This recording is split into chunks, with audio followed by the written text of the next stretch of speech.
the number one thing you have to do to be successful at anything is be willing to fail in front of people. And I realized that a lot of people are okay with failure if they can do it in the privacy of their bedroom. Oh, yeah, I'm going to learn to become a singer, so I'm going to go into my room and close the door and sing. But I don't think you will really grow into that skill until you do it in front of people.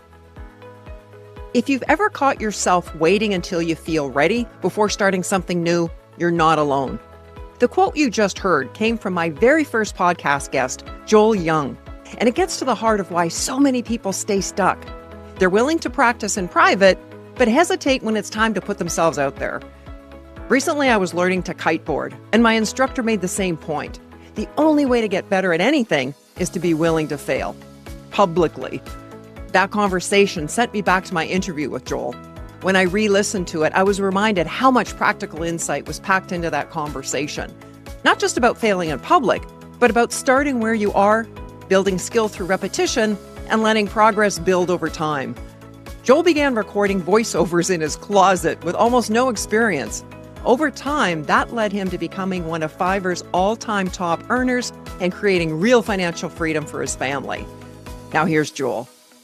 And I didn't even have a sound booth. I would go in my closet, like between the shirts where it was quiet and, like running a cord in there. And I was holding, I think at the time I was holding an iPhone with my scripts on it with absolutely no experience, no know-how, and almost no technical knowledge. I was capable, but not really a guru.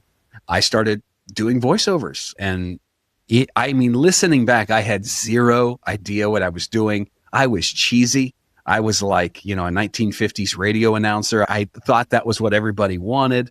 But thankfully, I started at a place where the people that I was serving, that was good enough for them. And, that's one thing that I try to tell people all the time is you may think, I have a skill, but I'm not that good at it. The truth is, when you're not that good, your prices are lower. And even if you're not, quote, that good, you're good enough for somebody. You're exactly what somebody needs. And at the time, somebody needed a guy they could pay $10 to who'd record a phone message for them.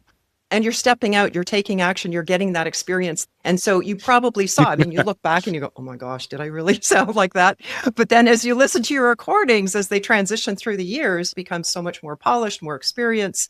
And then you get to the point where you feel this confidence because now I would imagine recording, Joel, pretty much anything that could go wrong has gone wrong for you. So you deal with it in the moment and you're that much more confident.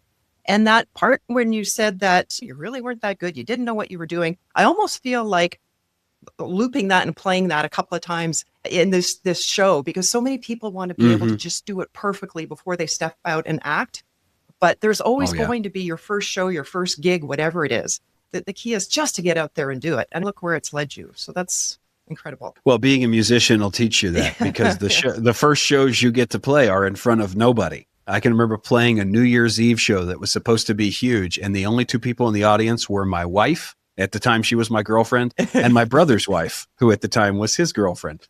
And so when you get used to saying, I'm going to do this, whether anybody watches or whether anybody likes it now, because that's knowing that's the only way to get from where you are to where you want to be. It's a lot like any other skill you learn. If you're not willing to stink at something, you're never going to be great at anything. Right. And so that's maybe that's a cultural thing that we pick up, that we're too worried about looking foolish in front of people because everything's recorded, right? Every record of all our mistakes, the bad pictures we took, they're all on the internet for people to see 20 years down the road. And we don't want to be laughed at. But the truth is you can try your best to do everything perfectly, but you're not perfect. And people are still going to make fun of your outfit in 30 years. It doesn't matter how good you look today. So, but you're stepping out and doing it and getting the results. Yeah, and then the others that are criticizing that they can sit back and not get the results and just complain and wonder why they're not getting the results that you are. You've got 100%. To step out. And I love the fact that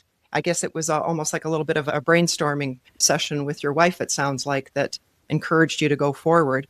And so sometimes people, they have a certain skill in something, but they don't see it in themselves. It takes someone external, say like your wife saying to you, you could do this better. Well, yeah, maybe I could. Oh yeah. I just kind of think that sometimes the people around us see the things that we don't. And I've actually talked to my wife quite a bit about this, where if it's not clear, we try to be as much of a team as we possibly can be. When I was younger and dumber, I used to think I was in charge and I made some stupid decisions for the both of us when we've been married, oh gosh, almost 20 years now. And we're so blinded to our abilities because this is interesting. I read a book about this probably 4 or 5 years ago. There's a curse on our abilities, meaning that when we're good at something, we think everybody's good at it. Like, for instance, I could say, oh, a voiceover work. I'm the king of thinking that something I can do is super easy, like public speaking. And my wife is always the first to say, that is not easy. People do not like that. And that's a gift. But the truth is, because I'm good at it, I think it's no big deal. Why would anybody pay me to read this script? I'm just talking into a microphone. Why would anybody pay for this? Anybody can do that. Well, anybody can do that. And it's because I know how to do it. And it's easy for me. And it's second nature for me that I think it's a worthless skill. But the truth is, anybody without that skill looks at it like it's gold. Absolutely. I would give anything to be able to do that. So, I think that's a big block for people. They look at what they're good at and think, well, why would anybody pay for that? Surely everybody's good at that, right? Mm-hmm. No, it's not true. I found that to be an enlightening exercise. There was a week-long intensive event that I was involved in, and as part of the homework leading up to it, we had to ask 3 people in our lives basically that. How do you perceive my skills, my strong points, and what do you perceive my weaknesses to be? Now, be honest, because this is going to be helpful. And scary exercise. Yeah. Be careful. Make sure you're ready for that. I chose those 3 people wisely for sure. Right. Yeah. You need to. I think that we get stuck in caring about everybody's opinion. The truth is, everybody's opinion does not matter. And only the specific people who have earned that trust and that right in your life should speak into that. But even with those people around, we often find it hard to listen to them. And I'm sure that set me behind several years that I could have been running full force in a certain direction if I'd have only asked those questions. But everything happens in its own time. Absolutely. And it's all a learning experience. One of the things that really impressed me with your story is your ability to focus your thinking on what it is that you want to achieve and just go for it. Yeah. And I tell people all the time that I started a business on accident, and it's not as though I'm a haphazard thinker or I'm not intentional about what I'm doing. But the fact is, I got here by putting one foot in front of the other. And I didn't plan to be where I am today. I simply took the opportunities that were in front of me. In the beginning, that was recording voiceovers in the corner of my bedroom for an hour a night. And that hour grew to 2 or 3 hours. And then I started doing a few things with video, and that grew to 4 or 5 hours. And before I knew it, I was up till 2 a.m. almost every morning doing a side job. And in 18 months, that side job, or actually, we'll go back a little farther. In 12 months, that side job expanded to the spare bedroom. I put my 2 boys in one bedroom and took over the other one as a studio. And then in 18 months, all the debt was paid off. And the cool thing is, none of that was planned. All of it was just progressive, one step in front of the other. Take the next right opportunity in front of you and do it without any expectation, without any pressure. That's the one thing I hear people talk about all the time when they look at maybe it's a side hustle, maybe it's starting a business. They feel this pressure. And the truth is, that's all self-imposed. You don't have to feel pressure. Absolutely. You just have to try something. And that's why having a side hustle is so cool, is it takes the pressure off. It gives you time to get things, as Dave Ramsey says, get the boat closer to the dock so you don't fall in the water when you make the jump. I think that's a really great analogy that side hustles help us do. Yeah. They help us to test the waters and say, can I get close enough to this goal where one day I could jump? And that's what we did. After 18 months, we looked around. I was making more on the side than I was during 9 to 5. And it was kind of like, the timing was there. It felt like we'd been handed this, but really we had earned it over a series of small steps. And to your point, you didn't know how it was going to play out. You didn't know how to do all these things in the beginning, but you took the first step. I love that saying, you don't have to see the whole staircase, just the first step. Take it. Yeah. It's go as far as you can see. And when you get there, you'll see how to go further. The next step 100%. And the next step. And eventually the way will be shown. How did we get here? How did this happen? We do it about 10 times a year. My wife and I just stop and go, what the heck? How did this happen? I just had this flash of you back in your closet recording that first voiceover, with your phone, to where you are today with this very creative team in this wonderful upward spiral. And that's one of the, I think, lovely things about stepping out and taking action. You don't know where it's going to lead. Could you have envisioned in that closet that you'd be doing what you're doing today? No. And I'm telling you, if I came out of that closet with the idea that, oh, this is what I'm going to do, I would have found a way to screw it up. Any vision that I've ever had for my future I've always managed to mess it up. But the best things that have happened to me in life are the things that came to me as a result of just being faithful with what I had, doing what I knew I could do, and seeing where it takes me. So, yeah. I mean, I've had inventions that I've got a notebook full of inventions and weird things that I tried to do. Every single one of them spiraled and failed. But the one thing that I just kind of let happen has been the most successful thing of my working life. It often is the start that stops most people. It's finding the courage to take that one initial step. What's your best tip for helping people step out and take action? Well, I think the number one thing you have to do to be successful at anything is be willing to fail in front of people. And I realize that a lot of people are okay with failure if they can do it in the privacy of their bedroom. Oh, I'm going to learn to become a singer. So I'm going to go into my room and close the door and sing. But I don't think you will really grow into that skill until you do it in front of people. And I think that's important to learn. Is something I try to build into my kids, is you need to learn to fail in front of people and not be embarrassed by it. Because I have done so many embarrassing things in my life that I'm at the point, I'm almost 40 years old. I'm at the point now where embarrassment does nothing to me. I think I've gotten it out of my system. I've been so brash and foolish in my younger years that it just doesn't bother me. And yet I know a lot of 40-year-olds that die of embarrassment every time something even mildly shocking happens to them in front of people. And I think that's a skill that we need to build into ourselves, that we're not afraid to fail in front of people. In fact, we welcome it. We see failure as a learning opportunity. That's just the only way to get good at something. It's the only way to be okay with what the next step is, because sometimes failure is your indicator that you're not going in the right direction. That, okay, I'm no good at this and I'm not getting better. I've been doing this for a year and I'm not improving. I need to pick something else. Or failure's the indicator that, oh, I have gotten better. Look back 3 months at how bad I was and look where I am now.